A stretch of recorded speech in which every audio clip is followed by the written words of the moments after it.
Welcome to a more just and merciful world. I'm Kathy Humphrey, and I serve as the president of Carlow University. On this podcast, we talk to leaders, teachers, artists, and scientists from around the globe to explore how to bring more justice and mercy in our own world. Today, we are so privileged to have a person I have tremendous respect for in our community. I have enjoyed my time when I've had the opportunity to work with Evan Rosenberg, and he is with the Pittsburgh Business Times. And I'm sure most of you know Evan from his work all over this city. So welcome, Evan. Thank you, Dr. Humphrey. May I call you Kathy? You may call me Kathy as per normal, right? Absolutely. I'm honored to be here. Thank you so much. Yeah, I'm so glad to have this really important conversation, especially at this time in our world. And when we think about how our world is moving right now, ethics in our world has really taken a turn to the point where we're confused. What is right and what is not? What's okay and what is not? What is okay and what is not okay? Yeah. And as you work every single day with business leaders, what is, from your perspectives, from your lens, what is ethical leadership? Kathy, I think you're right. The lines have been blurred and continue to get blurrier every day. And what are people's expectations and what's okay and what's not? And the bar seems to keep moving. Many would say in the wrong direction. Look, I think I'm old school in this regard. I mean, do right by people, be honest, be ethical, be involved, be engaged with the people that you work for, the folks that you have along the way with you. And I think, generally speaking, I am of the belief that if you do all of those things, that the universe is going to pay you back in some way. I think, unfortunately, people have been cheating the system, if you will, since the dawn of time. Right. So that's perhaps no different. I do think the way people measure that is different. And I don't want to run on too much, but I also think that this world where we are with all things AI and everything associated with, I'm not here to say the end of the world is coming because of it, but it makes it harder. Yes. Makes it harder. Certainly makes it harder for most people who are busy in their daily existence with their job and their family, and right, they're not thinking about it. The trusted sources that we all grew up with, right? Look at all the data, right? They're less trusted. Maybe some of that is justified. I would argue that most of it is not. Yeah. But we live in this little place that our phone tells us to live. And that is complicated. That's right. I agree with that so much. So for example, the Business Times is a piece of our world every week, and every day sometimes. Yeah. Right? Every day. And I, for one, and many others, read that with the knowing that this information is accurate. Yeah. Okay, this is an ethical publication, right? That's how I read it. Yep. Now, I believe I'm right? And I believe you believe I'm right. I do. But talk to us a little bit about how do you ensure that keeps happening for all of us who depend on Right. the Business Times. You know, we are, when I say we, the Pittsburgh Business Times and our parent company, American City Business Journals, shameless plug, 40 business journals around the country, all look and feel like us twice a day, Monday through Friday. So the difference is in Tampa, you're not getting emails from Evan Rosenberg, you're getting them from Ian Anderson. And in Kansas City, you're getting them from Stacy Prosser, and Right. on and on and on. Right. We have a small but dedicated group of reporters and editors who cover and look at stories through the business journal lens that we call it, right? That is, it's actionable information. Mm-hmm. So we're covering your business, your competitors, your clients, your potential clients. And that's where we live, right? We spend time. That doesn't mean to say that there's not a slow news day and we'll do something a little bit different. Or as I always joke with people, we're not dummies. We're going to do a Steelers-related story when Steelers season starts, right? We're not fools. Right. We know what people like to read. Right. And so it is those editors and reporters that we have working every day on their specific beats. So whether that is money or real estate or healthcare or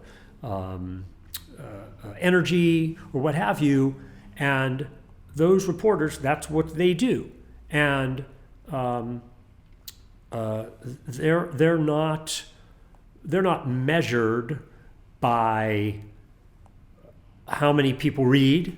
I mean, we measure that, right. But they're not measured that way. Right. So they don't get more or less depending on how many clicks they get or how many people comment. Mm-hmm. And so, I mean, that's sort of a long way around your question, which is how do we ensure it? We ensure it by sticking to what it is that we cover and not straying too terribly far. Mm-hmm. And that means those reporters are well sourced and trusted and know the difference, not 100% of the time, but much of the time, know the difference between what is fact and what is fiction, because they're well schooled in that particular space that they live. Let's stay there for a second. So they're well schooled. So the development of the culture of ethical leaders. And I see every one of those reporters as really an ethical leader because they are feeding us, right? Yeah. So when you say, this is how we develop this culture of ethical reporting. Yep. What steps are involved with that? How do you know, and how do you ensure there's not a rogue? Yeah. And because it happens, right? And how do you know? I mean, we're very fortunate that we have a really long tenured editorial staff, but we have some turnover now and again, right? So we have a young reporter who came to us in the spring, April or May, right out of school. So how do you know, right? What he's learned in school and about journalism is very different than reporters who've been with us for 20 plus years and the way they came up, right? So it is different because in the old days, if you will, they didn't know how many people were reading at the click of a mouse. Right. Jake, our newest reporter, does. It's all he's ever known. And so to find somebody who is motivated by the role that a free press plays in society versus clickbait, right? And just sort of running to where the cheapest eyeballs are, if you will. Those are different things. And so I think, I mean, your question, how do you guarantee it? I mean, you impress upon those young reporters, this is what we do. It's not for everybody necessarily.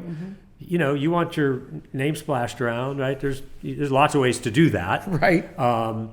But if you want to get to know this region and get to know the people who are making important and critical decisions in the region.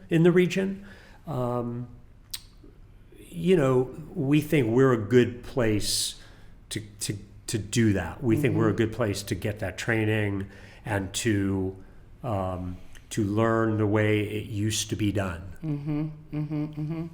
So Pittsburgh, excuse me. Yeah. Pittsburgh is our home. Yep. And if you were going to grade us. I was going to grade us? If you were going to grade us and say, this is how you're doing, Pittsburgh, in the area of creating a more just and merciful world. Yeah. What would be your grade? How are we doing?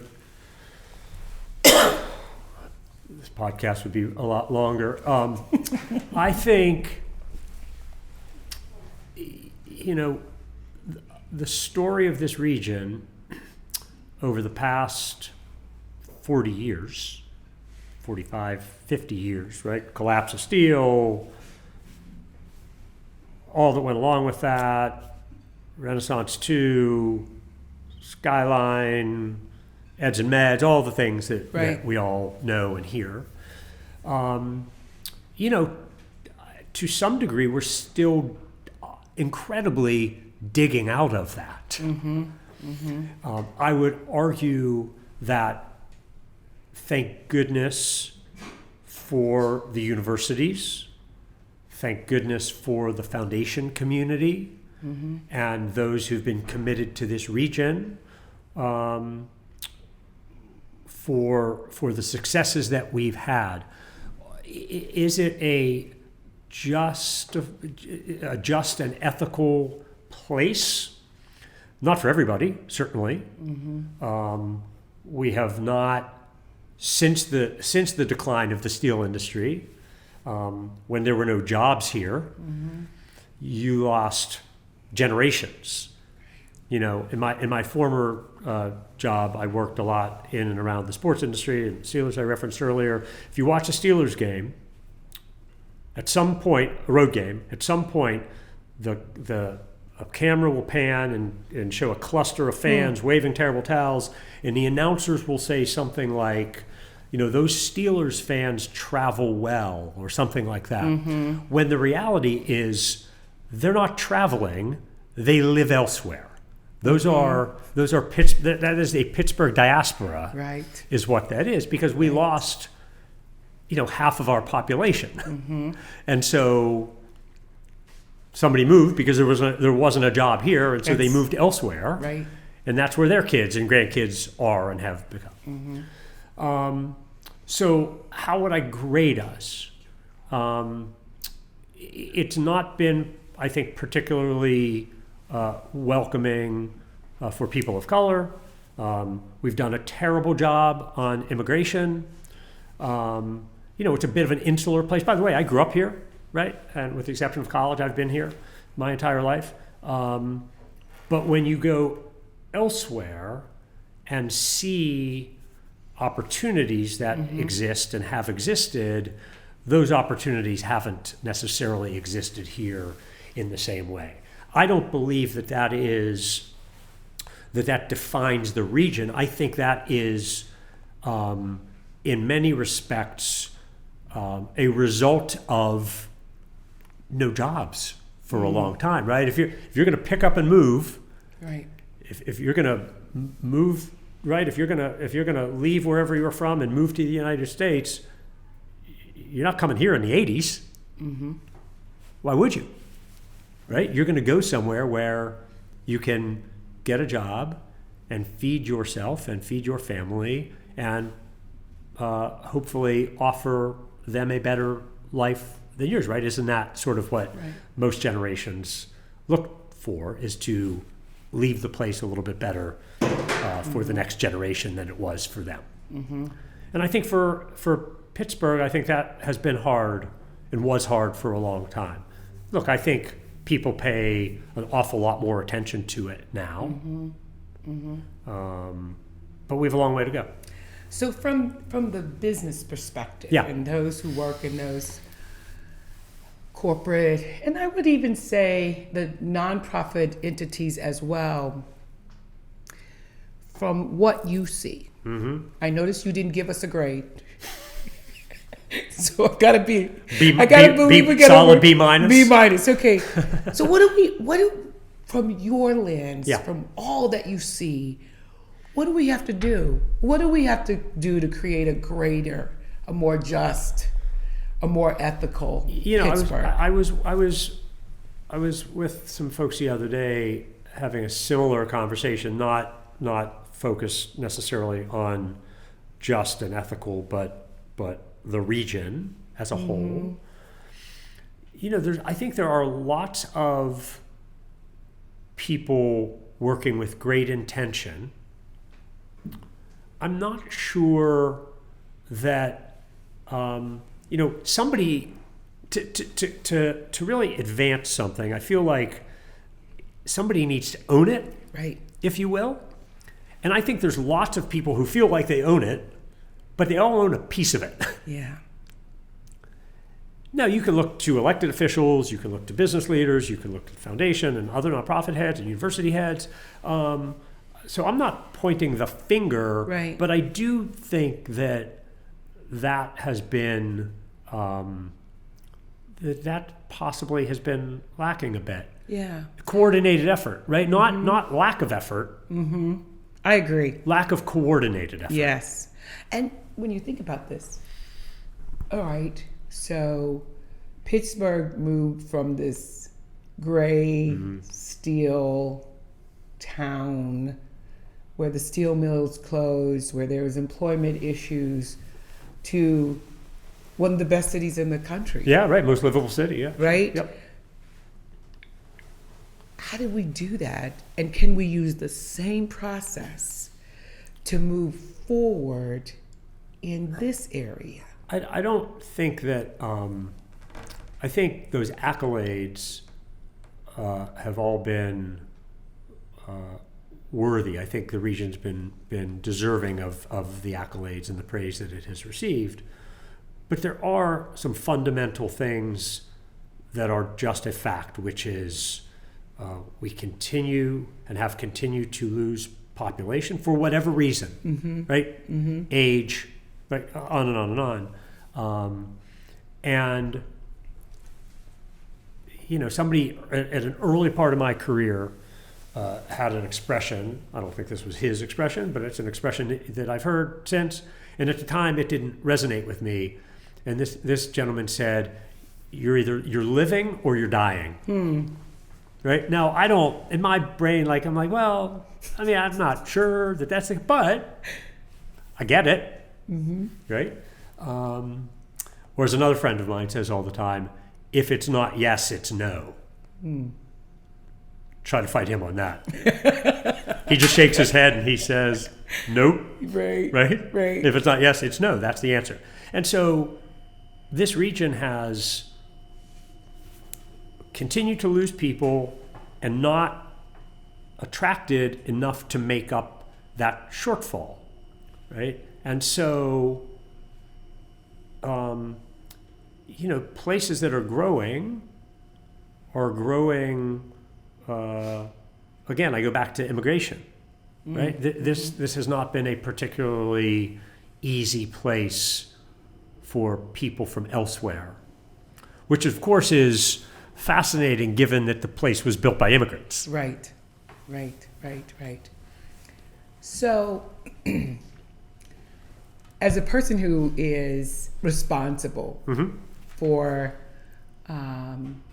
creating the platform for young people and older people to create a more just and merciful world, a task that we try to take on here at Carlo every day. Yep. Right?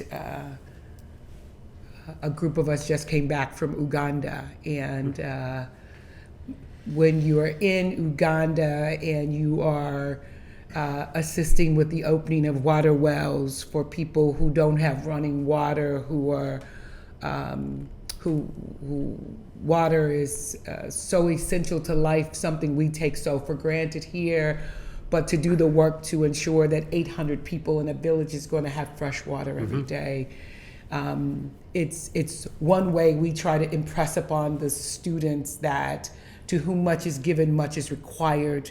And we have been given much. You can say what you want to say Right. about this country, Yep. about our city, but we are a people who have been given much. Yep. Across the board, Yeah, right? unquestionably. When you compare it to how other people in the world live. But what would you say to me, to others like me who work with young people every single day? What do we need to make sure we're doing to make sure that this next generation of leaders move into our world and are able to move our world to a more just, a more merciful place? A more merciful and just place. Look, I think the work that you do here, and you and I have talked about this before, right? So many of the kids that you see and work with, first generation college students. I remember a story you told me a couple of years ago about a situation you were dealing with, and you had to impart upon some folks here that the goal isn't to make it so hard that they leave and never come back. The goal is to help them along the way and get them to their next spot. Exactly. I'm not sure that I'm not sure that that's exactly That's what you pretty said, good. but that's in there. that's in there, right? But I think that's important, right? There are lessons to be learned along the way, but you're dealing with this populace who the decisions that your colleagues make here may well be the difference in generations. That's right. No, Right? you're right. That if those students can gain the knowledge and gain their degree and get a good job, right, and really move forward, then their children have that much greater That's right. a chance. I mean, it's really quite simple, actually, when you think about it that way or put it into those terms. You know, look, I think workforce remains an incredible challenge everywhere. It certainly is an incredible challenge here. And I think, and I know that some of the programs and opportunities that you've been able to develop here, working with companies, organizations in town, to specifically train and educate students for a given role in a certain sector, like that specialized training, I think, is more important than ever before. I think going to school to get your degree is great. I think the days of going to school to just sort of get your degree without an end game necessarily, or without a specific path, I think applies less these days in a more hyper-focused and advanced world. You know, I think In your own personal life, right? Young people or people who are moving into the work world. Yep. What advice are you giving them in this regard? Go to work. Don't just sit on your couch. Don't only work remotely. No, look, I to that. right? You know, showing up matters. I hate to break it to you. Not for everybody. Right. I get it, right?